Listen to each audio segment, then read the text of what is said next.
আওয়ামী লীগের প্রতিটি পদক্ষেপে এগিয়ে যাচ্ছে বাংলাদেশ। প্লাটিনাম জুবিলিতে সভাপতি, দলকে আরও শক্তিশালী করার নির্দেশ। জেলায় জেলায় বর্ণিল শোভাযাত্রা।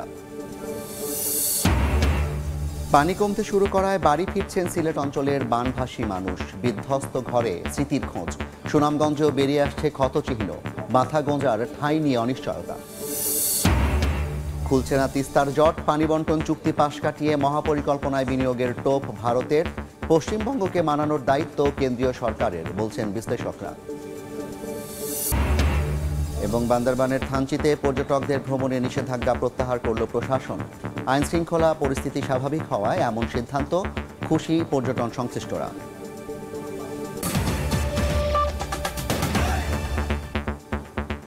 বাংলা সময়ের সঙ্গে আছি আমি জাফর সাদিক।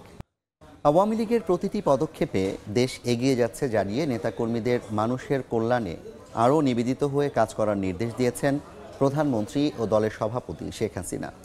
প্লাটিনাম জুবিলির আলোচনা সভায় উন্নত সমৃদ্ধ দেশ গড়ার প্রত্যয় জানিয়েছেন তিনি। দলীয় প্রধান বলেন, মানুষের কল্যাণে কাজ করার কারণেই জনগণের ভোটে বারবার ক্ষমতায় আওয়ামী লীগ।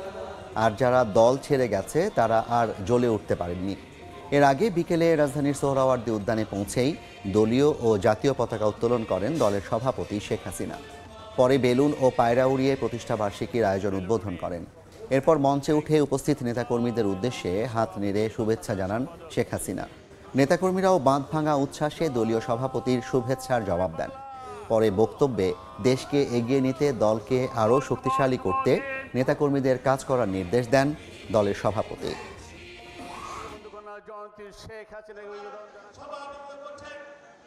বাংলাদেশ এগিয়ে যাচ্ছে, বাংলাদেশ এগিয়ে যাবে। আওয়ামী লীগ এদেশের মানুষের ভাগ্য পরিবর্তন করেছে। এদেশের মানুষকে ক্ষুধা দারিদ্র্যমুক্ত উন্নত সমৃদ্ধ সোনার বাংলা অবশ্যই দেবে। স্মার্ট বাংলাদেশ, স্মার্ট সোনার বাংলা ইনশাআল্লাহ আমরা গড়ে তুলব। আমার একটাই আবেদন থাকবে আমাদের সংগঠনের প্রতিটি নেতাকর্মীর কাছে, সংগঠনকে সুসংগঠিত করতে হবে।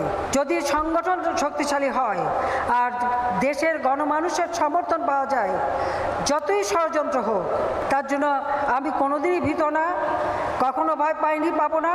কিন্তু যতক্ষণ শ্বাস ততক্ষণ আস।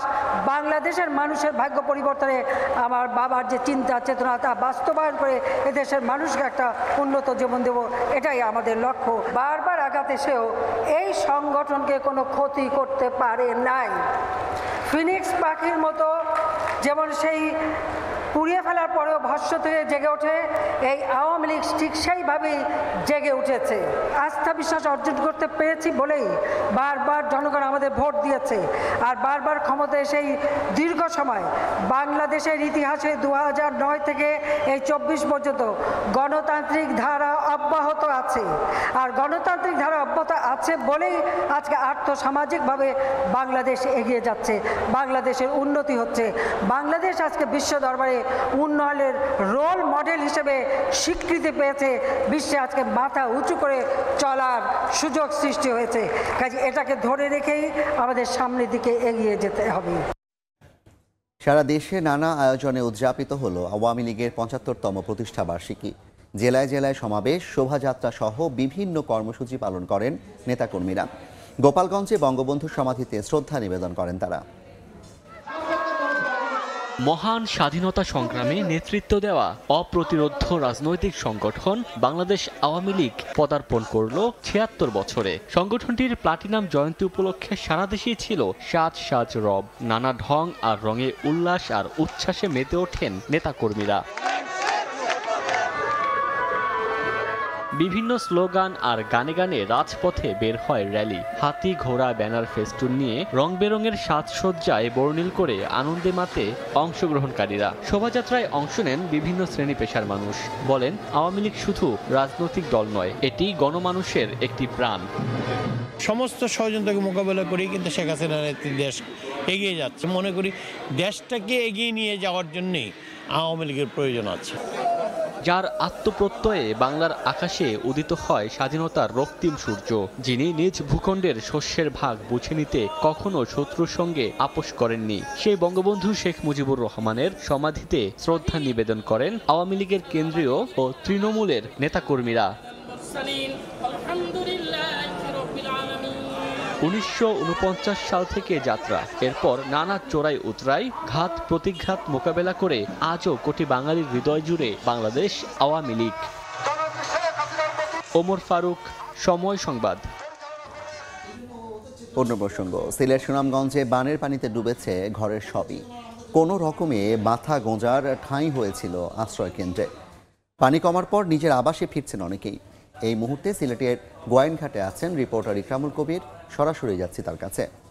ইকরাম, আমি এই মুহূর্তে আছি সিলেট গোয়াইনঘাট সড়কে। এই সড়কটি আমি দুদিন আগে দেখিয়েছিলাম। এই সড়কটি খাল না নদী না সড়ক কিছুই বোঝা যাচ্ছিল না। এই সড়কের উপর দিয়ে নৌকা তুলছিল, অথচ 2 দিন পরেই এই সড়কের উপর থেকে পানি চলে গেছে এবং পানি চলে যাওয়ার পর দেখা যাচ্ছে যে ক্ষত বিক্ষত সড়ক হয়ে গেছে। পুরো এই সড়কটির সারটিকর থেকে গোয়াইনঘাট পর্যন্ত প্রায় 24 কিলোমিটার অধিকাংশ জায়গায় এরকম ইট বের হয়ে গেছে, কোনো জায়গায় ক্ষতবিক্ষত হয়ে গেছে, চলাচলে অনুপযোগী হয়ে পড়েছে।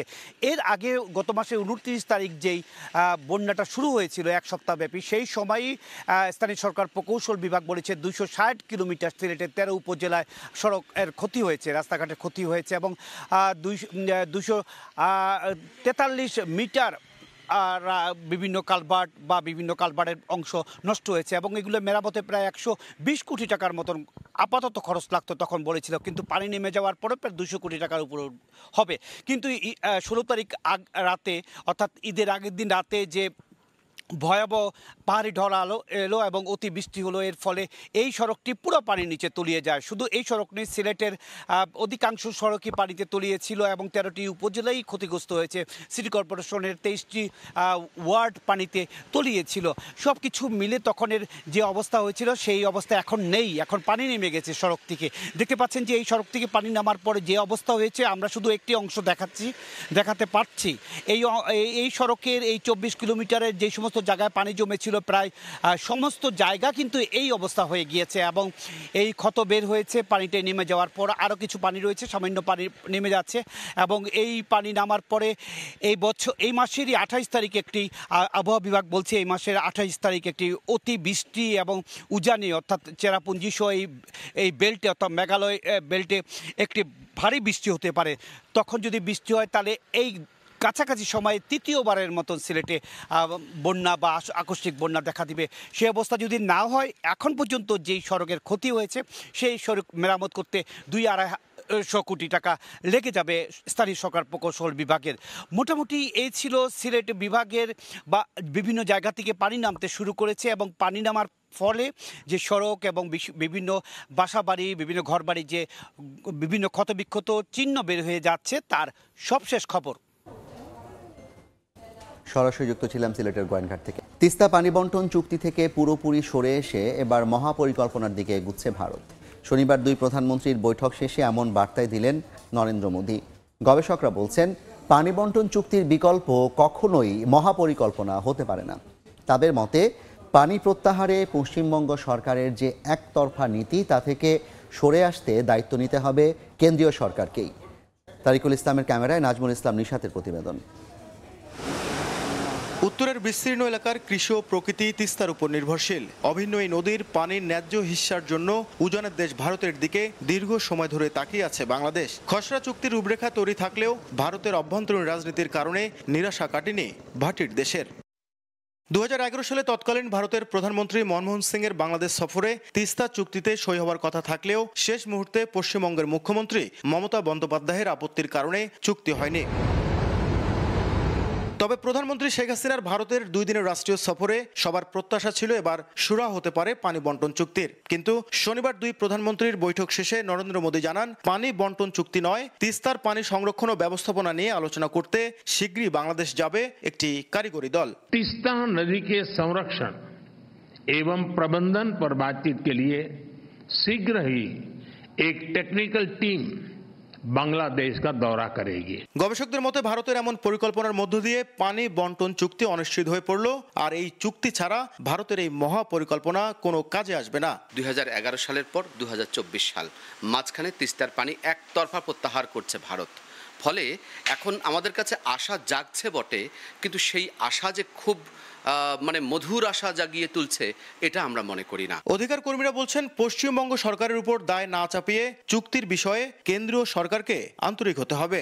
আমরা তিস্তা মহাপরিকল্পনা বাস্তবায়ন করলে ভাঙনের হাত থেকে রক্ষা পাবো, কিন্তু খরাকালে যদি আমরা পানি না পাই তাহলে এই অঞ্চলটা বিপর্যয় নেমে আসবে।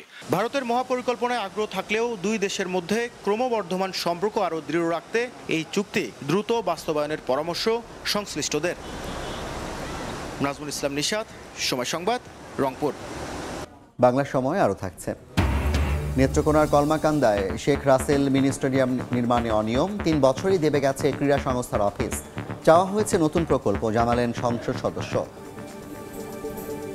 উপাচার্য ও শিক্ষক সমিতির দ্বন্দ্বের জেরে বন্ধ হওয়া কুমিল্লা বিশ্ববিদ্যালয়ে আবারও শুরু হয়েছে ক্লাস কার্যক্রম।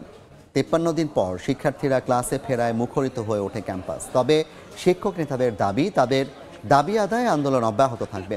প্রতিদিন 2 ঘন্টা করে কর্মবিরতি পালনের ঘোষণা দেন তারা। এর আগে 30 এপ্রিল উপাচার্যের সঙ্গে কুমিল্লা বিশ্ববিদ্যালয় শিক্ষকদের দ্বন্দ্বের কারণে বন্ধ হয়ে যায় বিশ্ববিদ্যালয়টি। ক্রেতা সংকটে ময়মনসিংহের চামড়ার বাজার। এই অঞ্চলের সবচেয়ে বড় চামড়ার হাট শহরতলির শম্ভুগঞ্জ। ঈদুল আজহার পর রাজধানীর ক্রেতা ধরতে শেরপুর, কিশোরগঞ্জ, নেত্রকোনা সহ বিভিন্ন জেলা থেকে ক্ষুদ্র ব্যবসায়ীরা চামড়া নিয়ে আসেন এ হাটে। বিক্রেতারা জানান, অন্য বছরের চেয়ে এবার ট্যানারি মালিকদের উপস্থিতি অনেক কম। এ অবস্থায় সরকার নির্ধারিত সেই দামেও বিক্রি হচ্ছে না লবণযুক্ত চামড়া।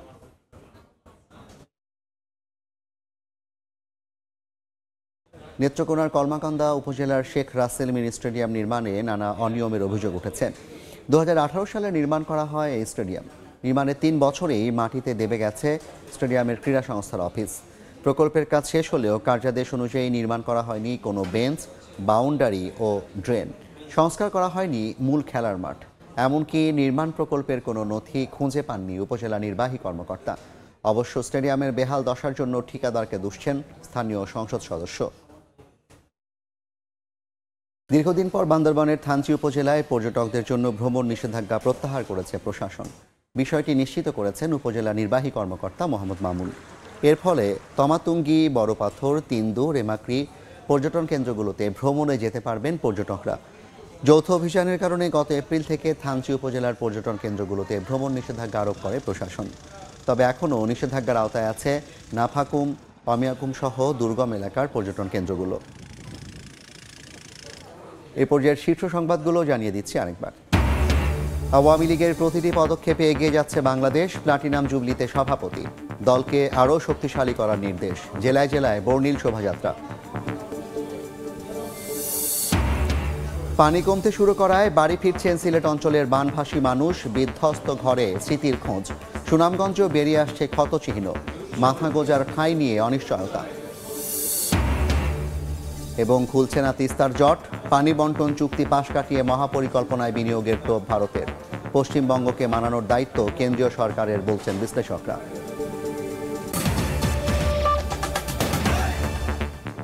এই ছিল বাংলার সময়। সন্ধ্যার সময় সঙ্গে থাকবেন সহকর্মী গোলাম রাব্বি।